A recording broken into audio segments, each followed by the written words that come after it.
Hello and welcome to another ancient overview video. Right now we're taking a look at Sulric, which is the very first ancient you get when you start the tutorial. He is a superior fire ancient, so you can enhance him to level 30. His first spell costs 5 mana and it's called Rain of Fire. This rains fire down upon a location, dealing 4 waves of damage for a certain period of time. And do note that this does not damage your own troops. The second spell for 10 mana is Blackened Armor. This halves the damage from all spell towers and grants immunity to their debuffs for a period of time. The third spell is Greater Fire Elemental.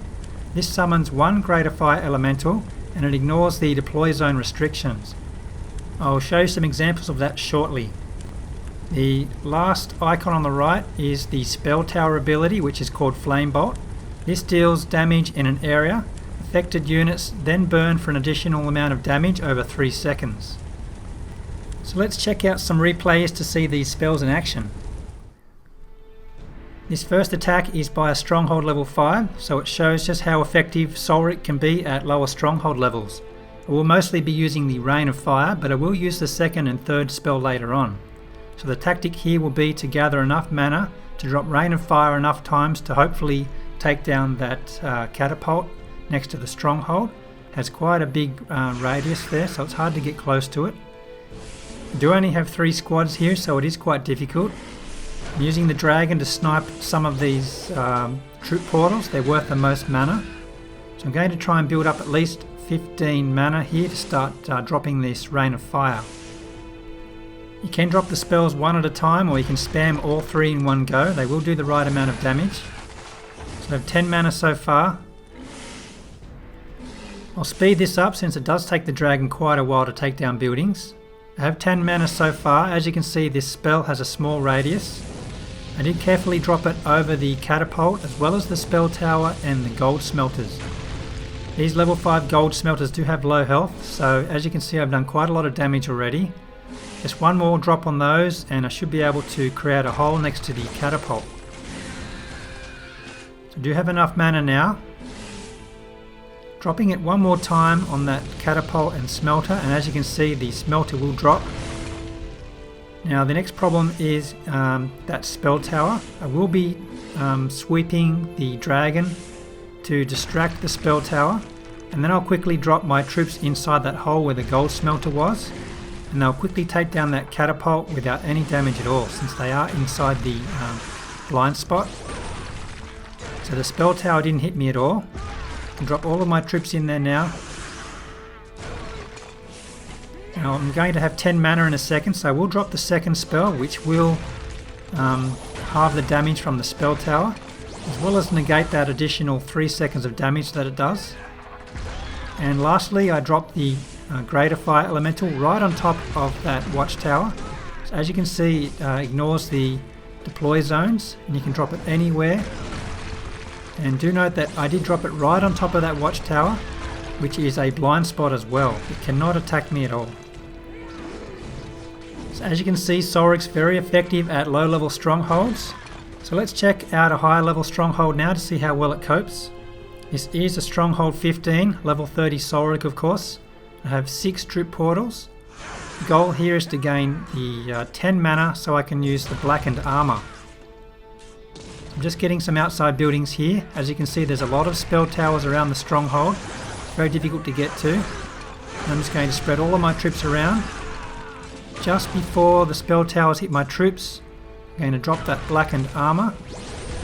And that is going to halve the damage from all those towers, as well as ignore the abilities such as the Curse Touch, the Flash Freeze, the Insanity Potion which confuses the troops, as well as the Flame Bolt's additional 3 seconds of burning. As you can see, it's really helped my troops get right into the stronghold and take it down. Now the spell lasts quite a long time, so I don't need to drop that again. So I'm going to drop the Greater Fire Elemental right on top of that watchtower, and as I said, there is a blind spot right on top of that. However, if you do try and drop a second one right on top of it, it will push the other one a little bit over. Then both the Greater Fire Elementals can be attacked by that watchtower. So I just dropped a second one then, and you can see they both got pushed out of the centre. So So let's have a look at one more attack of a similar base design. Now this base is more difficult than the last due to the highly concentrated spell towers around the stronghold, as well as all these splash damage catapults behind it. So I do need 10 mana to use the blackened armour, so I have dropped one squad on the left hand side to help me with that. However, I could have got it all from the northeast here. I'm going to quickly drop all of my troops and the paladins there, and just before those spell towers hit them, I'm going to drop the blackened armour on them. The spell will halve the damage from all of the spell towers. It will prevent them from being confused by the crippling poison. They won't get cursed by the cursed touch. The flame bolt won't do the additional 3 seconds of damage, and the flash freeze won't freeze them. So the spell lasts quite a long time, allowing me to get right into this stronghold. You do need to spread the troops out here because there's 3 catapults hitting them quite hard. That's why they've taken a lot of damage here. I could go ahead and use the blackened armour again, but there's no more spell towers, so I'm just going to use the first spell to help damage these catapults. Now I have plenty of mana to drop the greater fire elemental, and I'll show you an example here on the right where there's a watchtower not targeting anything. I drop the greater fire elemental right on top of that, right in the blind spot, and it can't be hit. But when I drop a second greater fire elemental, the first one gets pushed over and it's now able to be targeted by the watchtower. So that is Sulric. He's very powerful from the very beginning of the game right up to the end. However, it is quite circumstantial when you need to use him. He is best used against highly concentrated spell towers, especially when they're guarding the stronghold. You can really get an easy win by using Sulric. So I hope you've learned a lot from this Sulric video. Don't be too quick to dismiss Sulric because he's a superior or he was given to you for free during the tutorial. He is quite powerful indeed. RK with PK made this awesome music video about Sulric, so if you haven't already checked that out, you can click the link on the screen now. That's all guys, bye!